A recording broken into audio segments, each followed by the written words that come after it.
para a gente fechar o Acorda Metrópolis dessa quinta-feira, a gente vai precisar, claro, falar sobre um outro grande assunto que repercute há uma semana e um dia, que é a Artemis II, aquela grande missão norte-americana que levou 4 humanos a observarem de muito pertinho, de 6.000 quilômetros, a Lua, a face oculta da Lua, que só robô tinha chegado com a China.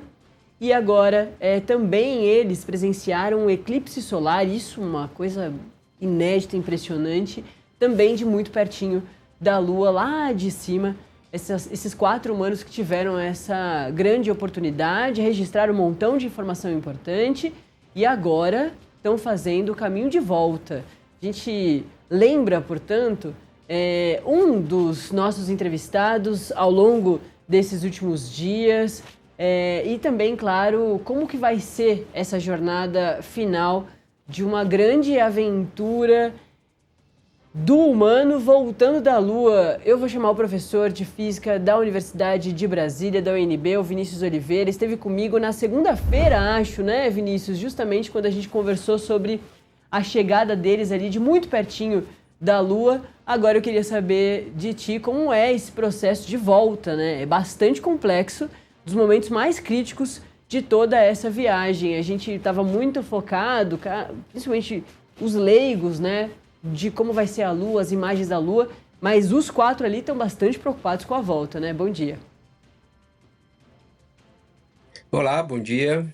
Estão me ouvindo bem? Normal, Sim. né? Uhum. Tá. É porque o som tá estranho aqui para mim, mas acontece com a internet às vezes. Sim. Obrigado pelo convite novamente, Ah, Natália. Muito bom estar aqui. E como você disse, realmente é a situação mais complexa. Eu diria que junto com o lançamento, que é realmente bastante problemático, porque é onde os maiores problemas podem acontecer, o retorno para a Terra e pousar na Terra especificamente depois. No caso, eles vão pousar na água, né? Mas isso é sempre muito, muito problemático. A gente não sabe. É onde os problemas mais sérios podem acontecer, né? Mas, ao mesmo tempo, eles pensam muito sobre isso. A NASA é bastante competente nesse critério, bastante experiência em fazer esse tipo de aterrissagem, né? Voltar para a Terra. E a humanidade já tem feito isso há bastante tempo. Então, eu não tenho receio nenhum quanto a isso. Mas realmente é um problema e, ao mesmo tempo, é fantástico, né? Eu já tinha falado isso na segunda-feira, quando a gente conversou, que o quanto é incrível essa tecnologia que o ser humano construiu, essas coisas todas, é realmente fantástico. Eu fico abismado até hoje. o professor, a gente, claro, vai falar, né, um resumão de tudo que eles já viram e trouxeram de informação pra gente, mas também ao longo dos próximos dias, meses, a NASA vai divulgando esse montão de observação que eles fizeram e fotos que são sempre muito impressionantes. Mas ainda falando da volta, queria que você explicasse um pouquinho, né? Eles, claro, estão numa velocidade altíssima, mas essa velocidade aumenta para conseguir destruir, sim, passar pela atmosfera da Terra. E aí, ao mesmo tempo, ou logo depois, melhor dizendo, tem que ter uma diminuição gigante, rápida da velocidade, porque senão eles passam direto, né? Para conseguir aterrissar com calma. Então sai de uma velocidade X para zero muito rápido. Queria que você falasse um pouquinho sobre tudo isso que está envolvido. Além de, claro, também esquentar a cápsula numa temperatura altíssima. A gente está vendo a da decolagem, né? Mas a volta, como você disse, é uma situação extraordinária também de observar. E a gente vai estar ao vivo aqui no Metrópolis trazendo todos os detalhes. Mas tem também a cápsula que fica extremamente quente e fria. Queria que você falasse um pouco mais tecnicamente, né, de toda essa volta. Sim, claro. Ó, um exemplo bom que eu acho que todo mundo já deve ter visto, ou pelo menos estudado isso na escola, é quando cai um meteorito, né? Quando está atravessando um meteoro, está atravessando a atmosfera, ou que a gente popularmente chama de estrela cadente. Nesse momento você vê que a temperatura daquele corpo uma massa de rocha, né? Aí quando a temperatura é tão alta que é capaz de derreter os materiais que compõem, quando é ferro, quando é níquel. Os asteroides são feitos basicamente disso, e eles derretem. Se eles não tiverem ferro, eles simplesmente explodem. Então é esse nível de temperatura, esse nível de energia que tem ao atravessar a nossa atmosfera. O que nos protege da maioria das coisas, é fantástico. Mas aqui a gente quer que os 4 tripulantes chegam vivos na Terra. Então a gente teve que desenvolver ao longo do século XX, e mais recentemente também teve melhorias, são materiais dissipadores de calor, que a gente chama, né? Então, a parte externa da nave, a nave é feita de alumínio, é uma coisa incrivelmente frágil para passar por isso, mas ao mesmo tempo ele tem materiais em volta que são baseados em carbono e Kevlar, né? Que são muito dissipadores de energia. Então, todo esse calor que passa ali, ele realmente aquece a temperaturas acima da fusão do ferro, que seria mais de 1000 graus Celsius, sabe? Uma coisa realmente muito elevada. Mas ele dissipa o calor, ele separa o suficiente para esse calor não chegar lá dentro. Ou chegar muito pouco lá dentro, de maneira que fique confortável ainda, né? Então, tem esse ponto.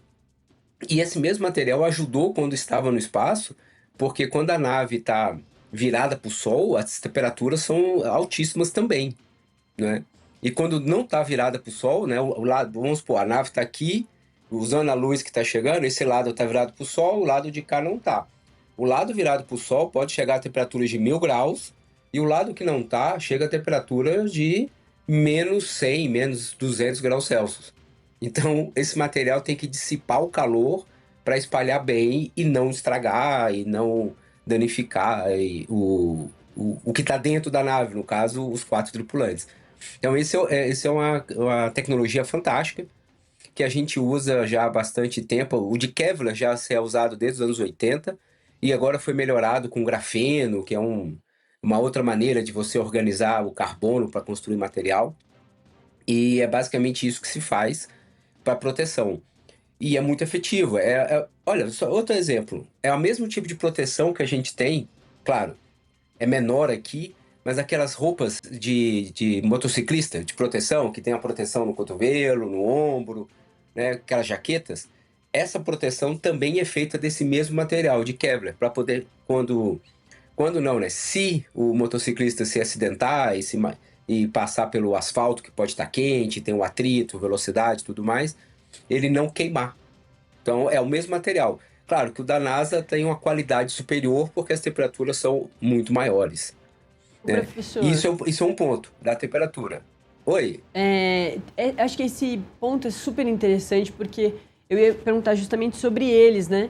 Além de todo o material ali que está preparado para passar por isso, eles também passam por treinamentos, inclusive agora nesse último dia, nessa reta final, eles são testados, passam por exames médicos, né? Claro, Uhum. muito distantes, né? Por internet, por sistema de rádio, enfim. Mas eles são consultados, eles passam ali por uma última rotina médica, emocional, justamente para saber se eles estão com essa condição perfeita. Quando eles saem daqui, passam por isso também, até os últimos segundos, né, antes da decolagem. E na volta também tem esse tipo de teste, né? Sim, porque a segunda parte da tua pergunta é a freagem, né? E eles têm Uhum. que estar com o corpo 100% para sofrer aquela ação da freagem, que, usando termos que a gente está acostumado em filmes, pode chegar a 5, 6G, né? Que são 5 a 6 vezes, pode chegar até mais que isso, dependendo da frenagem, que a velocidade, que é a força da gravidade. Então, é como se o peso da pessoa aumentasse em 6 até 10 vezes, entende? Então, realmente é muita força sobre o peito, é muita força sobre os ossos. Então, o cara tem que estar em condições perfeitas, né, de saúde para poder sobreviver a essa frenagem, porque você diminui a velocidade que estava na faixa de milhares de quilômetros por hora para zero, né? Porque ele tem que pausar, né? Vai É. parar. Então, num curto intervalo de tempo. Qualquer pessoa que teve que frear bruscamente no carro sabe que é jogado para frente, jogado para trás, Uhum. né? Tudo acontece na hora de uma freagem brusca e a É. gente não está nem próximo da velocidade que eles estão. Então daí você Caramba. pode ter uma ideia do quão difícil é para o corpo resistir, e obviamente para o psicológico, medo, receios, as coisas, todo mundo é normal ter, embora eles sejam treinados para controlar isso ao extremo, todos têm formação de pilotagem extrema, né? Piloto de teste e tudo mais, então eles estão bem acostumados com isso aí ao longo dos anos, né? Eu não Professor, estaria. Eu não sirvo para isso. realmente. O professor, a gente também, na segunda-feira, falou sobre as condições que eles voltam. Muitos perdem parte da visão. Marcos Pontes, nosso astronauta brasileiro, voltou com uma perda de audição, com um pouco surdo. Também é por causa disso, né? Essa reentrada, que eu acho uma expressão incrível também, Isso. dessas curiosidades que eles falam, é a reentrada na Terra, que é isso tudo que você está trazendo. Eles viram tanta claridade, né? A gente está vendo agora algumas dessas imagens, viram um eclipse solar de muito pertinho, falaram que a própria Lua, o reflexo da iluminação da Lua era, quanto mais eles se aproximavam, né? Lá na segunda-feira, mais era incômodo ao olho nu, eles usaram um óculos especial, o vidro da nave também tem um filtro especial, baita tecnologia, mas eles foram expostos a diversas luminosidades e a volta também tem isso, né? Sai de uma escuridão e volta para uma iluminação fortíssima de dentro da Terra, né?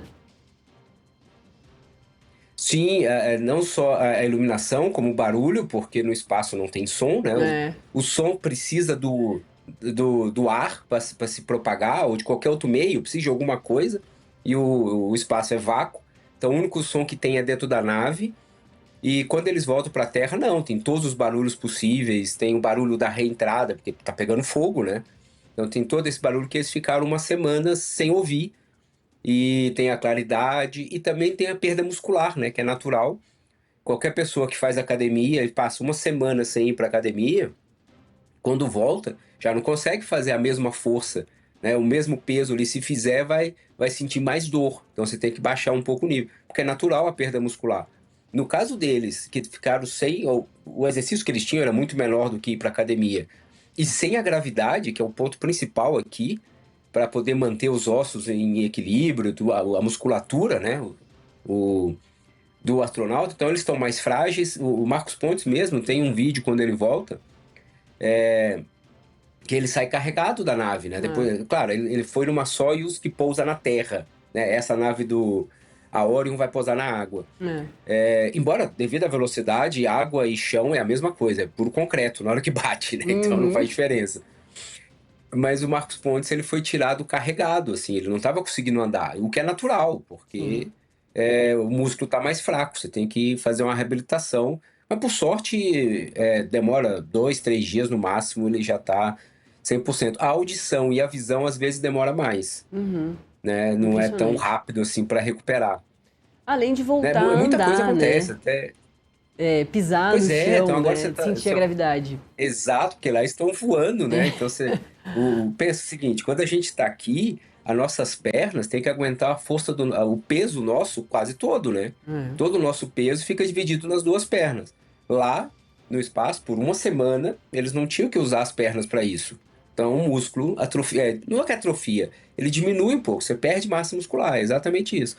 Então, eles têm que recuperar isso, né? E comer muita proteína, essas coisas todas que a gente está acostumado a fazer quando vai para academia, né? É.